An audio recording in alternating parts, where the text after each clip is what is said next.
所以他们回来时间其实都不一定，他们就会比较不稳定。那原本也是新竹一直在台，一直在台要去台北，对，就变成。然后我们家其实很多服饰的人其实都比较像这种状况，对，那也是我因为读书什么都要一直在台北，所以我就会。念书吧，研究所今年是。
听我们祷告的父神，再一次谢谢你保守我们，让我们在这里可以献上我们的敬拜，献上我们的感谢。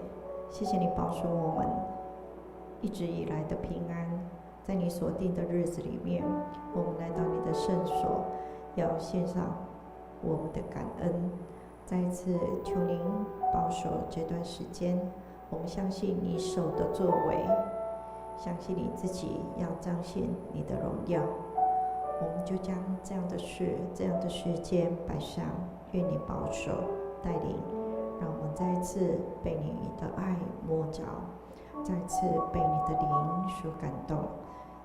神，谢谢你听祷告的神，谢谢你听祷告，奉主耶稣的名，阿们。信赖他的人心中会有平安，就会有平安，因为神这样的应许我们，我的平安要赏赐给你们，并不加上忧愁的。谢谢神带领我们，信赖耶稣，心中就有平安；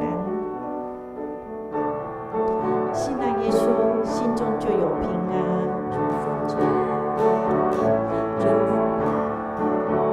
春风吹起十里百花香，春天的活力多奔放，神的儿女脸上露出欢笑，喜气乐洋洋，神的应许使他有盼望。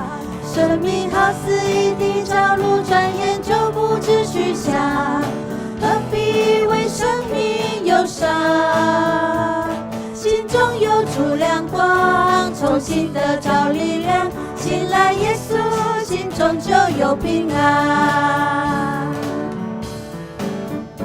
让我们珍惜好时光，春天已带来新希望，神的儿女脸上露出欢笑，喜气乐洋洋，神的应许使他有盼望。接受耶稣的救恩，把握生命的方向，不再为明天忧伤，心中有主亮光，明天充满希望，信赖耶稣，心中就有平安。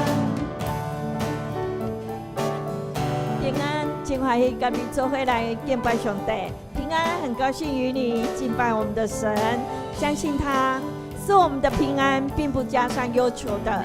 谢谢神给我们这样的应许。春风吹起十里百花香，春天的活力都奔放，神的儿女脸上露出欢笑，喜气乐洋洋，神的应许使他有盼望。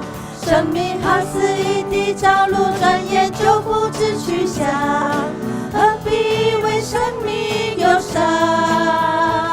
心中有主亮光，重新得着力量，信赖耶稣，心中就有平安。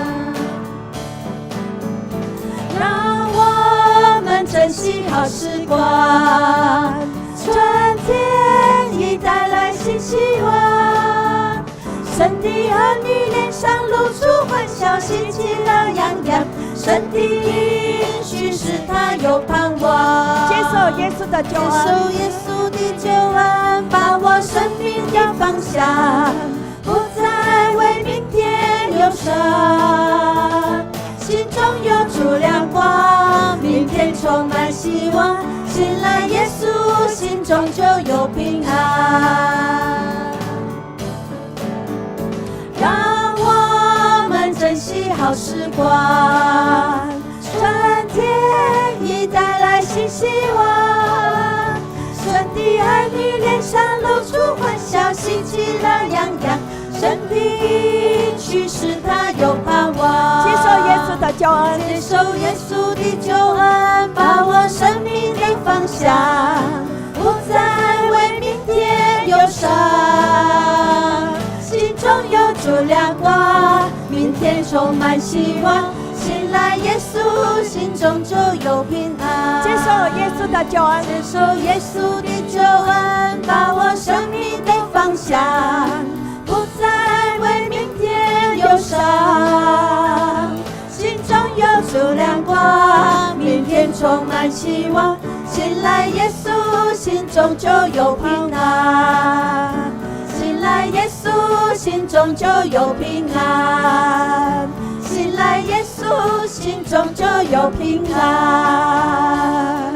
哈利路亚！神所赐给我们的平安，真的是不加上忧虑的，在他也没有难成的事，在他的应许当中，不论有多少，在耶稣基督里面都是 Amen。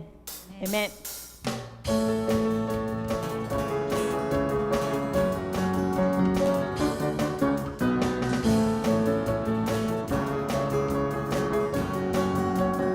我们要有信心的来宣告，芥菜种的信心可以将大山挪开，相信神的应许可以跨越困难，信心的祷告神都听见，大声的宣告，勇敢向前。再次信心的宣告，芥菜种的信心可以将大山挪开，相信神的应许可以跨越困难，信心的祷告神都听见，大声的宣告，勇敢向前。在你没有难成的事，在你没有难成的事，软弱和忧虑中，你不曾放弃我，你的应许不论有多少，在基督里都是Amen。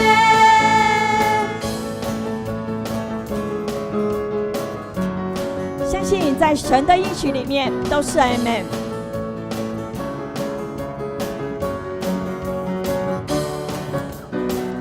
芥菜种的信心可以将大山挪开，相信神的应许可以跨越困难，信心的祷告神都听见，大声的宣告，勇敢向前。再一次信心的宣告，芥菜种的信心可以将大山挪开，相信神的应许可以跨越困难，信心的祷告神都听见，大声的宣告，勇敢向前。在你没有难成的事，没有难成的事，软弱和忧虑中，你不曾放弃我，你的应许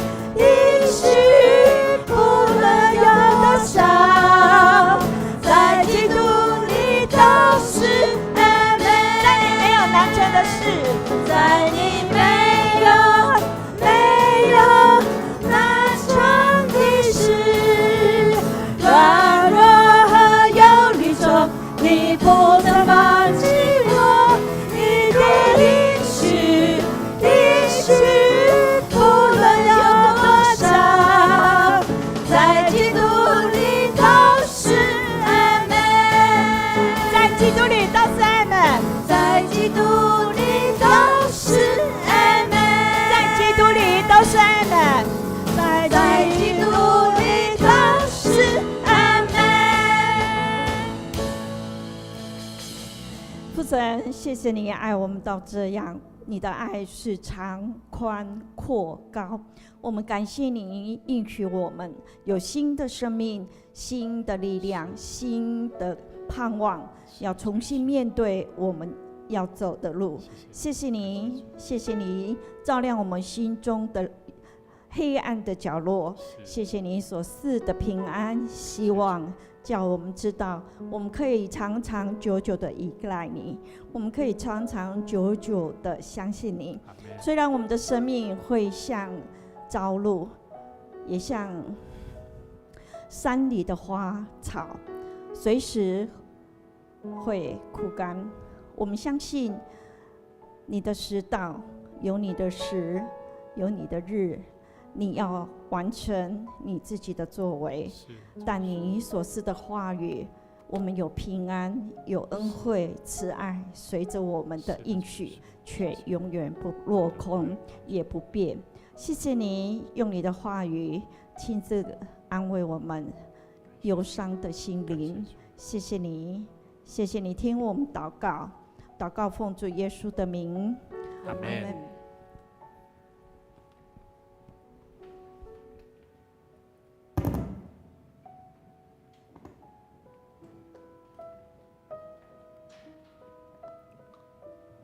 这个时候，邀请我们各位，我们一起同心来做奉献。基督徒用奉献的行动，是为要能够回应上帝在我们生命里面的赏赐与祝福。如果你不了解奉献的意义，或者是你在奉献里面，你希望能够带着感动的心对上帝的回应，也将你的奉献的金钱带到你就近的教会来祝福每一个在神面前你愿意献上感恩的人。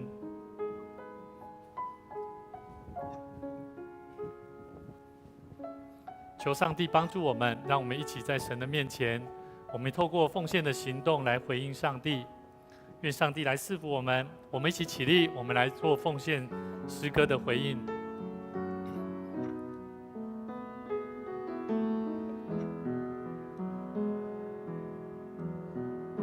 我来到你面前，全心向你呈现，耶稣，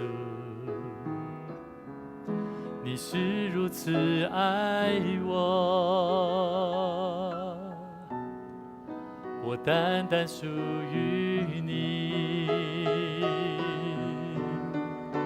主，我在这里献上我的心，生命的一切完全献给你，因为我并没有财宝和金银能够献给你，唯有我的心，我唯一祷告，唯一的呼求，是你能悦纳我身上的全所有。愿我这一生成为你器皿，来完成你旨意。我们一起来做奉献宣告的祷告。我相信凡事都是上帝所创造，他拥有赏赐与收回的权柄。此时，我愿意从你所得到的恩典，用感恩与敬虔的心奉献在你面前。求主在我每次甘心乐意的奉献中，操练我更加顺服委身，分别我的生命。我相信奉献是栽种丰收的种子，我深信奉献是实践基督的生命，我确信奉献是生命主权的交托。求主按照你的信实与怜悯赐福我们，保守你的教会，坚固你的百姓。奉主耶稣基督的名来求，阿们。请坐。在这边，牧师来做大桥教会的相关的消息跟大家报告。在我们昨天我们已经开始社区音乐班这一期的新的一季开始，那也邀请各位弟兄姐妹能够继续为我们社区音乐班在音乐幼童教育、音乐上的教育，还有品格的教育来带导。那也期待我们一起在带导当中我们不仅能够有机会，你也可以来到教会来观摩、来观看这些孩子如何学习的过程。那我们也期待如果你在中途想要再加入的也没关系也可以邀请一些在大班到国小5年级之间都可以来参加那我们的信徒更新生命造就班已经开始，如果你有预备想要受洗、决志受洗及慕道友牧师邀请你们都能够一起来参加。那今天牧师要跟大家分享一个主题，也是一个我们今天是妇女主日，那我们期待在我们生命里面，我们如何来学习我们与人的生命的关系里面，来造就我们自己的家人以及我们身边的朋友。那我相信在我们每一个人生命当中，都会影响自己的生活习惯跟价值观、信仰的人。我们可以回想看看，在我们生命里面有很多时候，我们的母亲我们的祖母或者是属灵的导师，还有在教会某一个牧长，都时常会成为我们生命一个提醒者，来帮助我们。那他们的生命在影响着我们，那让我们的生命也能够继续的能够传递那信仰的福音。所以我们不单单只是去传递耶稣基督而已。很多时候你讲耶稣基督，好像人家都不太了解，可是却能够透过某些人传讲耶稣基督的时候，你会特别去注意去聆听。所以我本身就是这样，从我的母亲，从小时候她时常跟我讲耶稣，可是我也不晓得耶稣是长怎样，我都是透过我的母亲她所表现出来的样式，而让我慢慢体会到她的生命怎么样，谁来影响她，谁来帮助到她。所以呢，在这个礼拜很有趣，牧师刚好接到一通电话他说牧师我想要问一下，我可不可以来参观教会了？那我就问他说，请问你哪里找？他就说我的阿公他是盖这栋房子的主人，也就是说他们是第一个在这个地方然后建造这个房子起来的一个住户。那后来他就把它卖掉，到最后我们教会购买了这个地方，然后把它装修成为教会。那在那当中呢，他带我去走到很多不一样的地方，跟我分享他们的生命故事，在这个地方的生命故事，那就让我有一个很深刻的感动跟提醒。当我们在教会，当我们来到教会，我不晓得你会不会有一种想法，去想说我在教会里面，我曾经在这个地方做了哪些事，我留下了哪些，我在这教会当中我做了哪些神所要我做的工作。所以我在听他们在分享的时候，我感受到的是那一种亲情的关系的连结。他们从这个建筑物虽然只是一个建筑物，可是从教会里面让他们回想到他小时候在这边在哪里跑动。那我就在想，我们在教会出入的弟兄姐妹，我们是否也一样的，当我们来到教会，我们同样去体会我的生命可不可以在我的家庭，在我的教会，在我生存的环境当中去留下美好的回忆。所以各位弟兄姐妹今天我们牧师要带大家一起来看提摩太后书里面第1章第3节到第7节。我们一起来看第3节，他说：我感谢上帝，就是我接续祖先用清洁的良心所侍奉的上帝。祈祷的时候，我不住的想念你。这是保罗他写给提摩太这个同工的书信。我是代表保罗，保罗他感谢上帝，就是我接续祖先用清洁的良心所侍奉的上帝。祷告的时候，我不停的在想念提摩太你。第4节说，纪念你的眼泪，昼夜切切的想要见你，好叫我满心快乐。接下来保罗他说想到你心里无畏的信心，这个信是先在你外祖母罗以和你母亲尤尼基心里的，我深信也在你的心里面。所以我不晓得你有没有看到保罗他在叙述他心里面想要对提摩太同工，他的年轻同工的一句话，说想到你心里面那无畏的信心呢、我不晓得哈，那个没有虚假的信心哈，在你身边的人哈，当你要跟人家说你是一个基督徒的时候，你的心有没有虚假？你的心有没有足够的信心跟盼望？还是每次只要讲到你是基督徒，你就会好像很羞愧？还是你会觉得好像自己很不足道、微不足道，然后不想要提起你是一个基督徒？保罗他说他想到你心里那无畏的信心，他可以从提摩太身上看见，真的这个信心是先在你的外祖母罗以和你的母亲尤尼基的心里面的，我深信也在你的心里。所以各位弟兄姐妹，我相信你们都有孩子，有些有孩子，有些你有你的生命当中的好伙伴。可是你要去想到说，当我们在陪伴的过程里面，我们有没有时常把这份信仰的生命来好好的陪伴他，来祝福他的生命？所以今天牧师要提到使徒保罗他在写信给提摩太的这封信当中，特别提到他的母亲尤尼基还有外祖母罗以的信仰。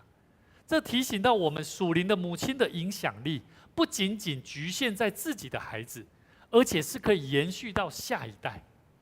你看哦，连阿嬷哦，从阿嬷的身上，保罗他不仅看到了提摩太他的信仰，是因为他的阿嬷跟他的妈妈。所以我时常在看一个孩子，好像慧君你的孩子，我就在想他的母亲是怎么在教导他的孩子。我也时常在想，当我的孩子出去外面的时候，我都在观察他们的行为，因为他们的行为，我就在用一个旁观者在观察他的父亲、他的母亲怎么在教育他，我就会去想到我自己是怎么在教育孩子的。所以各位弟兄姐妹，今天牧师要跟大家分享一个属灵的母亲应当有的模范，她的表率应该要怎么做。第一个就是属灵母亲的信仰传承啊。所以各位弟兄姐妹，提摩太特别在今天的经文强调一个无畏的信心啊，没有虚假的，是真实的信仰。也就是说，这个信仰在他的生活里面是有见证的。也就是说，你在生活里面，当你陪伴孩子的时候，吃饭有没有祷告？当他信心失落的时候，你会不会用圣经的话语，或者是带着他来祷告，甚至鼓励他、激励他？所以各位弟兄姐妹，提摩太的信仰并不是凭空出现的，是透过他的母亲跟外祖母所给他的影响。这里告诉我们，属灵的母亲不仅仅会教导孩子如何处事做人，甚至他的生命会影响下一代。所以我也时常在跟子安探讨什么问题。我说你在带的学生啊，他们有没有你的样式啊？一看就看得出来啊。当这些孩子他们的行为，他们所做的，都是从带着他的人身上可以看得出来。但是如果带的人可以，可是带的人被带出来的人没有，那就是代表什么？那就是代表我们带的方法出了问题。所以各位弟兄姐妹，我时常在反省，当我做一个父亲，带我的孩子，我有没有真实表露出一个信仰应该要有的样式？所以孩子是会观察父母亲他怎么样在信靠上帝。所以如果父母亲在生活当中，你跟你的孩子，你跟你的家人从来不谈信仰，你觉得你身边的人会表露出信仰的样式吗？会不会？应该不太会了。如果你每天都骂每天都用不好听的，我最近在跟牧师娘在探讨，为什么我们的孩子讲话都越来越大声了？我后来就去想，应该是我们父母亲讲话越来越大声了，真的哦。后来我就去观察，怎么牧师娘好像都会学我讲话很大声啊？然后我就开始看到孩子也一样哦，他们互相彼此之间讲话都很大声哦。所以真实，第一个我们要传承的信仰是什么？是一个真实的信仰，是一个有温柔、有良善、有好的生命力。所以一个真实的信仰是让孩子去看见父母亲是不是真实的去信靠上帝，而愿意做生命的改变。所以第二个，我们要去知道我们要怎么信仰传承，就是要持续用祷告来帮助孩子。我记得我的母亲，我母亲不是一个受高等教育，她小学毕业，她就没有再继续教学没有再继续上课。那她唯一可以做的，每次我小时候，我只要遇到困难、伤心、难过、人际关系有冲突的时候，我总是跟我妈妈说，然后我妈妈关心我，可是我妈妈总是最后她没有办法帮我解决什么，她只是告诉我，你是神的孩子，你不可以怎么做，然后最后就带着我祷告。那我可以体会得到，我的母亲她自己本身她不知道怎么对我说话，但是她唯一可以做的就是带着我祷告。所以我的母亲她是用祷告来托住这个孩子的生命，而成为一个信仰的守望者。所以各位弟兄姐妹，我不晓得当你们在带领陪伴你们身边的孩子或者是青少年朋友同工，你们有没有时常站在他的身边，当他遇到困难的时候，你愿不愿意带着他来祷告？所以弟兄姐妹，持续的用祷告来帮助他，是我们信仰传承的很重要的行动。第三个，用爱来带领，不是用律法，不是用辖制的。我过去我很喜欢按照理性的思维在教育，在陪伴我旁边的同工朋友，而到后来我发现，其实我们要知道，家是一个讲爱的地方，还是讲理的地方？是讲爱的地方。如果家是讲爱的地方，教会也是讲爱的地方。但是有爱没有道理，可以吗？好像也不行。所以你会发现，有爱的地方要有基督的真理，要有神的话语作为我们生命的准则，你的爱就会有根基，而你的爱就不是虚假的。所以各位弟兄姐妹，在我们生命里面，我相信大家都有听过一个人物，叫做奥古斯丁。奥古斯丁他是第4世纪在非洲基督教的神学家，他的著作可以说是在西方基督教神学里面很重要的影响者，甚至包含我们长老教会16世纪的加尔文，他也受他非常大的影响。在奥古斯丁他在31岁，他的一生当中，他是一个很追求享乐。他年轻的时候，他甚至有信奉摩尼教，也就是所谓二元论的宗教。在31岁的时候，他甚至在生命当中经历了像保罗一样被光照而归信了基督，而成为忏悔录第8章里面的内容叙述之一。所以他有一个母亲，他的母亲叫莫妮卡，她是唯一见证自己的孩子生命极大改变的一个人。他的妈妈看见他的孩子有许多的问题，所以他的妈妈费了很多心思、很多的方法跟道路，甚至找了很多的人，期待的就是帮助他的孩子奥古斯丁生命得着改变。但是他的方法总是让奥古斯丁非常的叛逆，非常的不喜欢，而甚至逃家离家。到最后呢，他的妈妈莫妮卡，她在难过当中在流眼泪，在祷告当中，她在睡梦当中，神给她一个意象，说这些眼泪你是为哪些孩子流的啊？你到底在流什么眼泪？那个孩子不会灭亡的。他终于才放手。到最后，奥古斯丁甚至他一样的欺骗他的妈妈，做了很多让他妈妈不可理解的、无法了解，心非常的痛。奥古斯丁他在经历神之后，他突然间跑去告诉他的妈妈莫妮卡。莫妮卡她听到这件事情以后，她心里面非常的高兴。他说：“上帝啊，你怎么那么的真实啊？”你知道吗？当奥古斯丁他的妈妈莫妮卡在听到奥古斯丁讲的这些归信的道路之后，他在1年内就过世了。这一幅图画是非常有名的图画，是莫妮卡她在临终的时候，他们母子俩一起在窗边谈论什么问题？他们在谈论天国跟永生啊！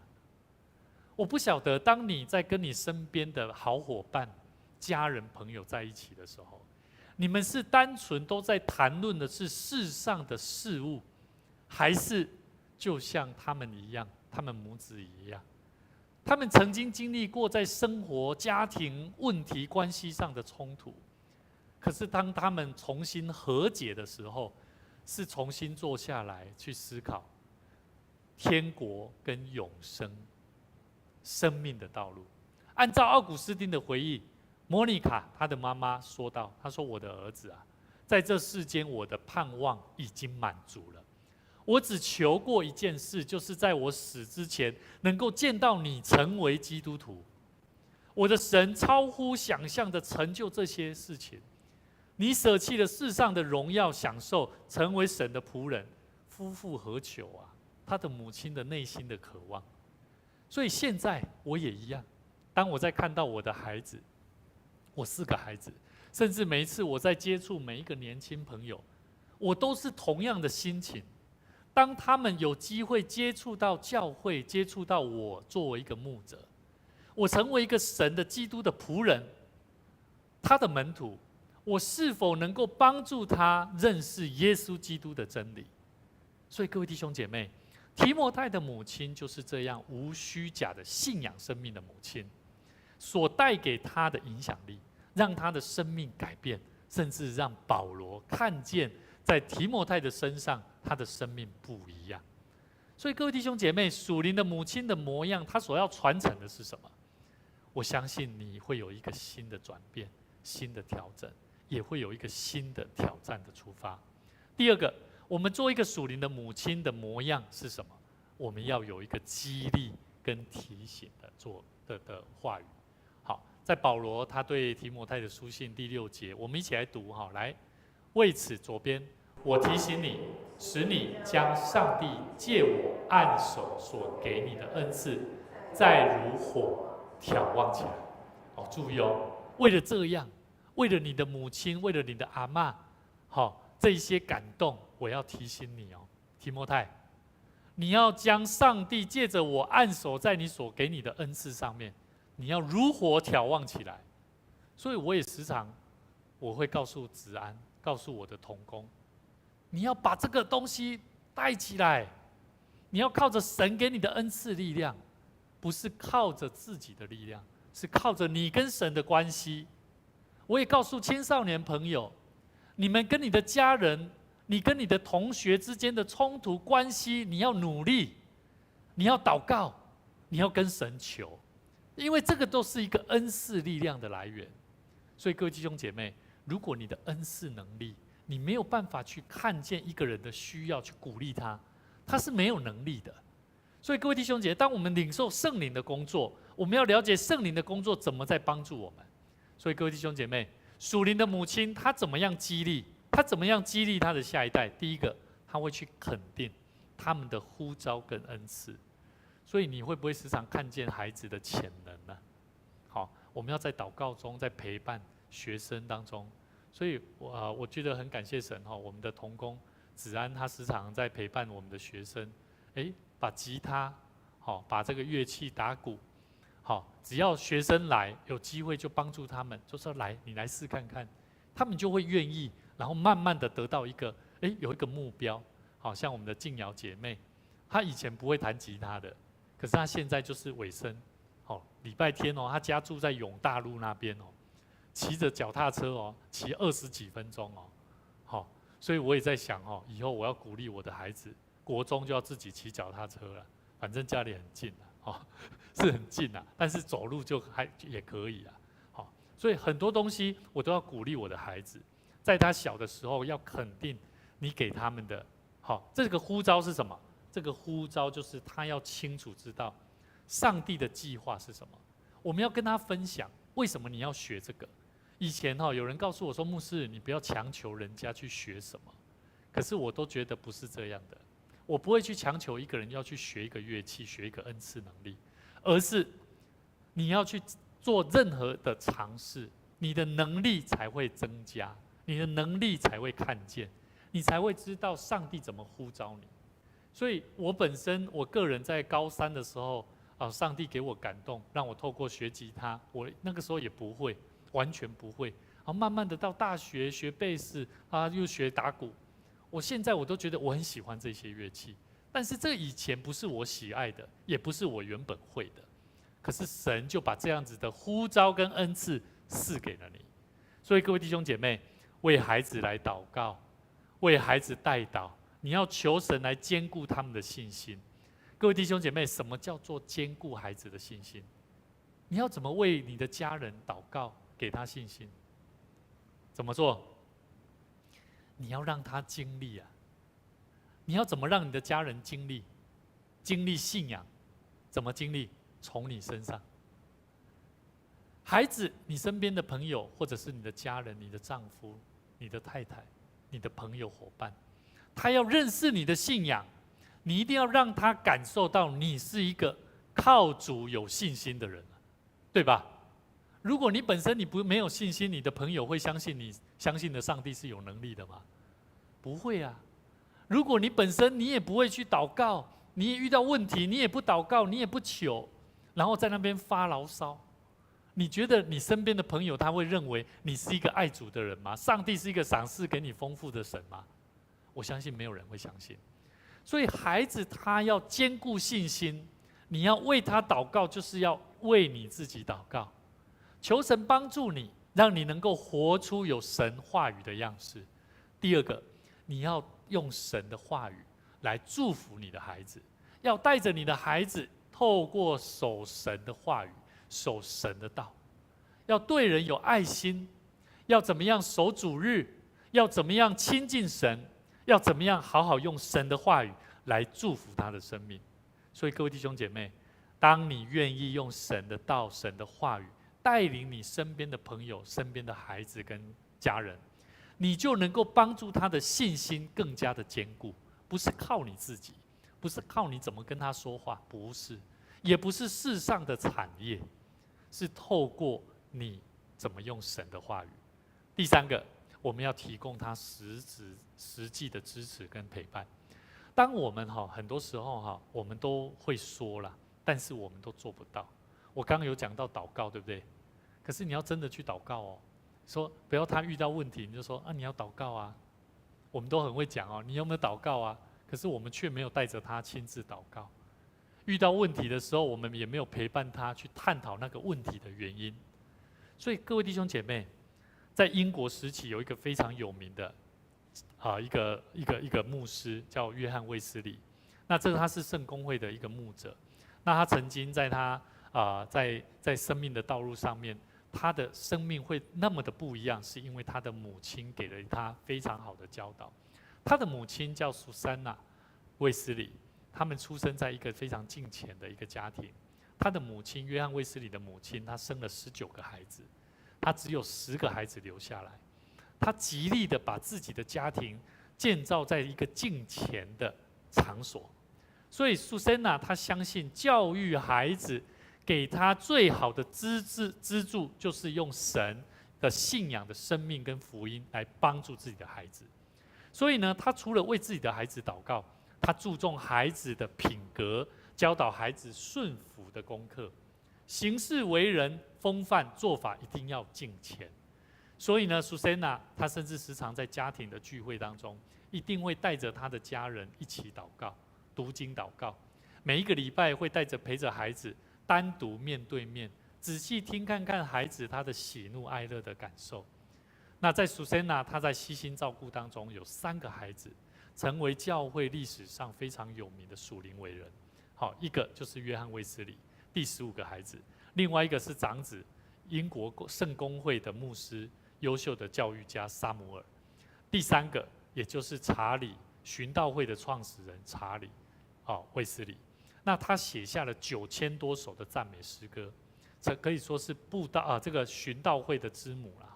所以我们要知道，苏珊娜·卫斯理她成为循道会之母，备受敬重，是因为她遵守上帝的诫命，甚至她知道这个信仰所带给她的重要性。所以各位弟兄姐妹，卫斯理他曾经在他生命当中对他的母亲有几句感动的话，他说：“我从母亲那里学到的基督教知识，比从英国所学的所有的神学家那里学到的还要多了。”他在他的祷告，约翰卫斯理的祷告，他说：“主啊，帮助我，让我不会忘记信仰不应该被局限在教会里面，也不应被困在书柜里面，或只与祷告默想有关系啊。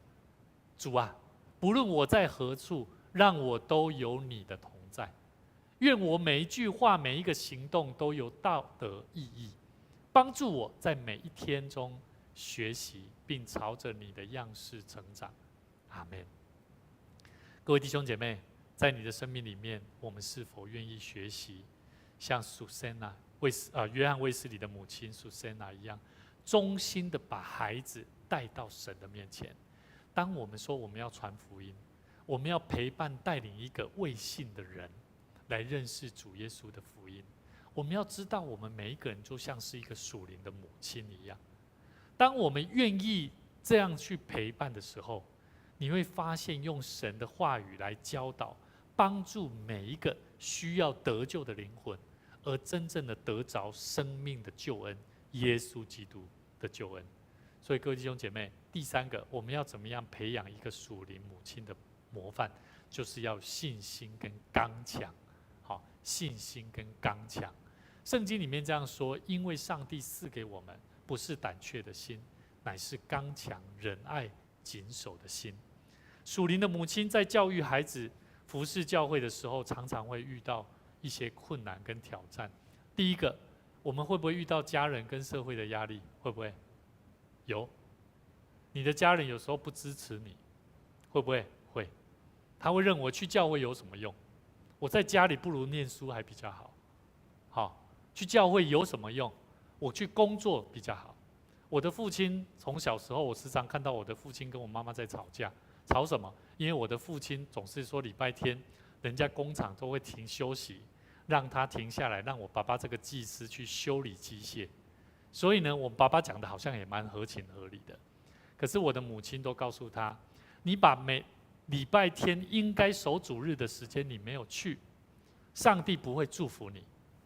可是我的爸爸就很生气的说，乱讲话，咒诅我，你们搞我就好，你没有祝福我，怎么有办法能够顺利把工作做完，然后赚到钱给你们用？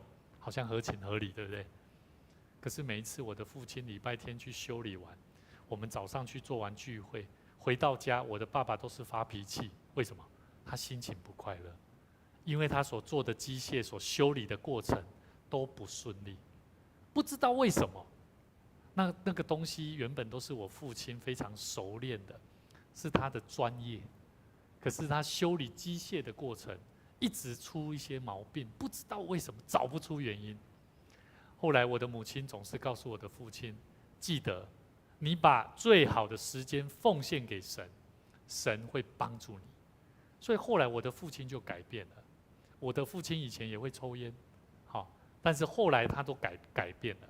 我小时候也曾经跟着我父亲吃槟榔，很有趣那个过程。我现在回想起来，我都会觉得，真的信仰会改变一个人，会祝福一个人，甚至会祝福他的家庭呢。所以各位弟兄姐妹，家人跟社会的压力，是因为在家人他在属世的世界上面，他受到很多的捆绑跟诱惑。但是我们怎么样抓住对的，来告诉他、帮助他，甚至一起努力来认识救恩。第二个，我们在养育孩子、服侍教会的时候，常常遇到问题是第二个，对未来的担忧。很多时候你会发现，当你对未来担忧的时候，你会更想要把握现在，不要去教会。你会更想要把握现在，去做现在应该做、眼前看得到的事情，而不选择来到神的面前。所以各位弟兄姐妹，我时常看到很多孩子、青少年，他们的信仰生命没有办法稳定的来亲近神，往往是因为现实所带给他的，因为对未来充满担忧啊。所以我们基督徒，当我们知道这些人他们有担忧的时候，我们在他身边，我们可以为他们怎么做？为他祷告啊。我们可不可以鼓励他？我们可不可以做一个对未来有信心、有盼望的人？可以吧？我们是靠上帝的人，我们就要相信上帝会帮助你，你不用担心。跟我一起到教会，跟我一起来祷告，跟我一起来读神的话。这些动作、这些举止，都是在让人感受到对未来不会产生害怕的。第三个，孩子会有叛逆跟挑战。孩子在成长过程当中可能会有叛逆期，他不愿意顺服属灵的教导，甚至他会远离上帝，让父母亲感觉到无力感啊。好，所以我很喜欢跟像我们的同工分享，甚至了解，在你的孩子成长的过程上，有没有遇到什么样子的问题啊？因为未来我的孩子现在老大已经4年级了，在2、3年后他就会进入到国中、高中叛逆的阶段，我该怎么样帮助他能够不要远离上帝，甚至要回到神的面前，抓住跟神的应许？第4个，个人的灵命的坚持。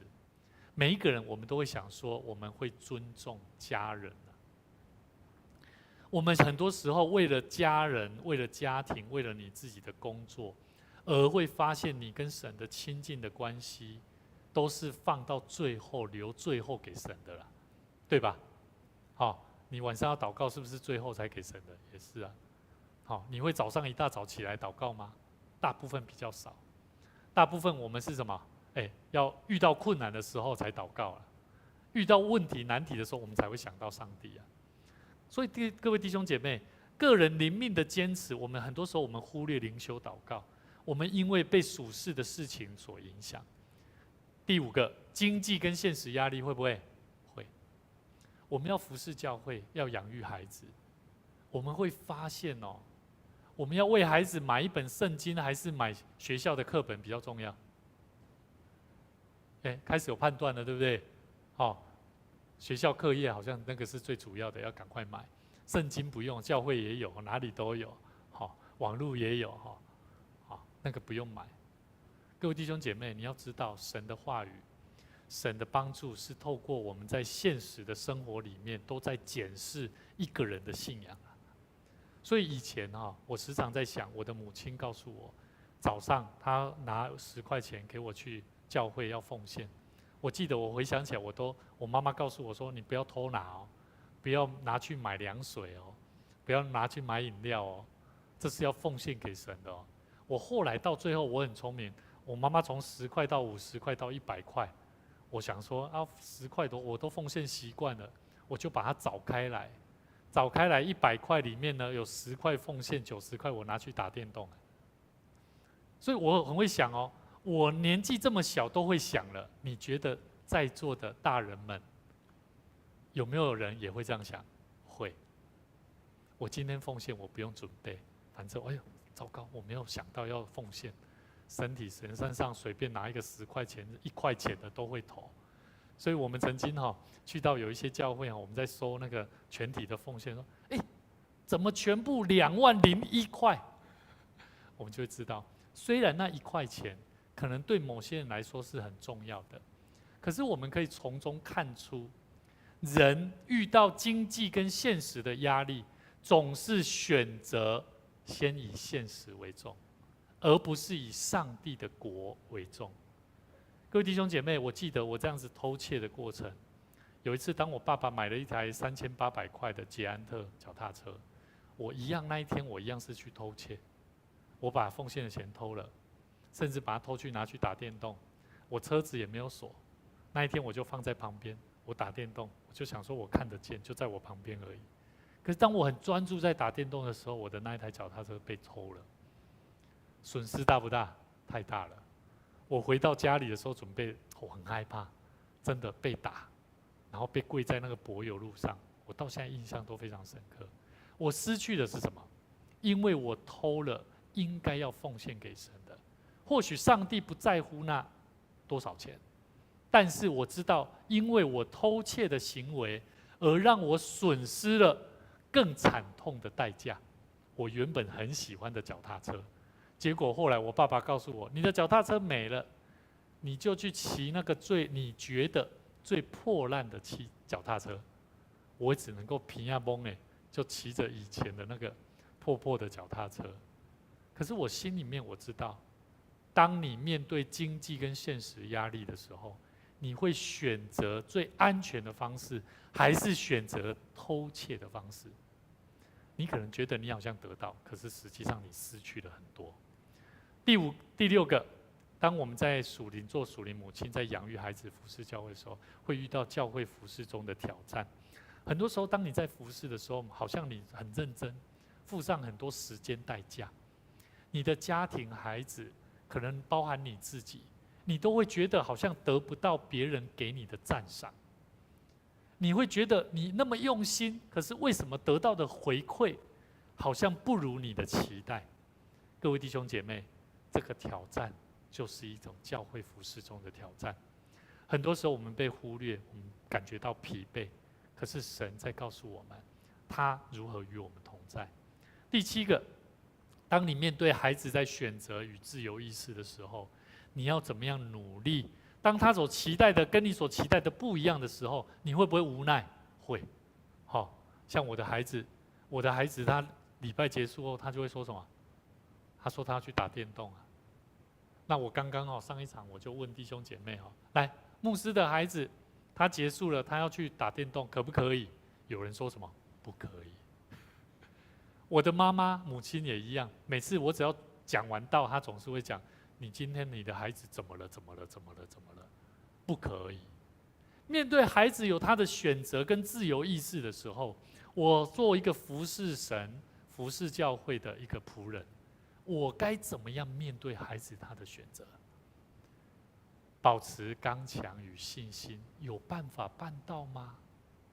各位弟兄姐妹，这些都是我们在属灵的生命，做一个属灵母亲的道路上，我们都在面对的问题。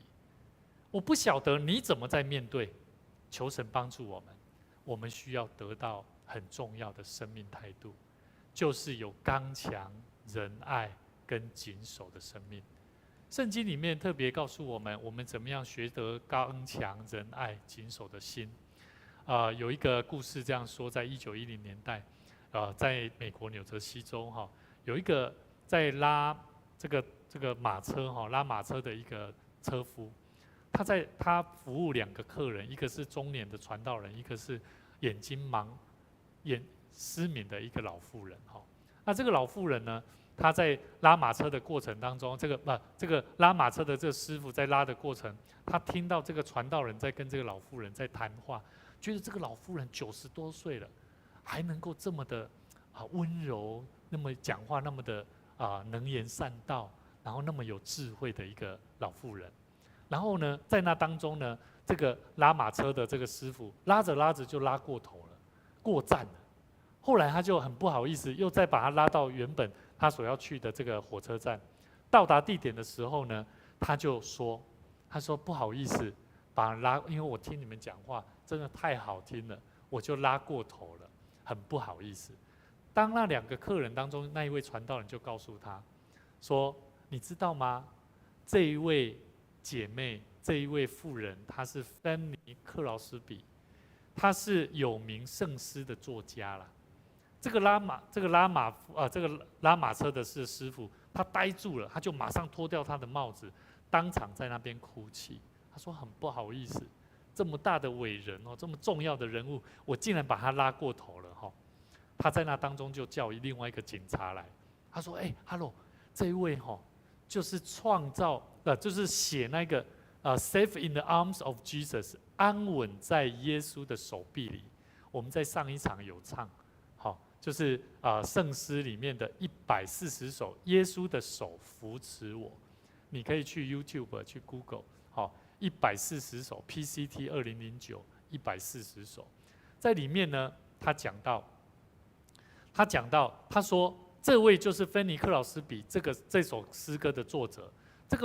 这个马夫的司机啊，他马上告诉这个警察，这个警察就怎么样，当下也流眼泪了。他就怎么样？他就说：“我一定会做到，马上把他安全送到他的地点，不会耽误到他的时间。”他就告诉这个芬尼克劳斯比，他告诉他说：“芬尼克劳斯比，我告诉你，上个礼拜我的女儿在葬礼上面，我们大家一起唱你所写的那一首歌，叫做《安稳在耶稣的手臂里》。”这个警察呢，他一边说一边流着眼泪，告诉芬尼克劳斯比。这个芬尼他就用他的双手走到他的旁边，把他抱住。他说：“我的孩子啊，我赐福给你所心爱的女儿，我要为你们祷告，也请你代我向跟你太太问候。你们心爱的女儿，她已经安稳在耶稣的怀抱里。那个警察听完流着眼泪，当场感动不已。我要跟各位讲，芬尼克劳斯比他比同时代认为最伟大的诗人还要不一样。为什么？芬尼克劳斯比他在母亲出生的时候6星期，他被一个庸医诊断错误的诊断，让他眼睛失明。很多人都说啊，你这样子不信哦，真的好可怜呐。芬尼克劳斯比他自传，他这样说，他说：如果明天我可以看到世界上非常美的景色哈，我不会接受任何的治疗，我不要。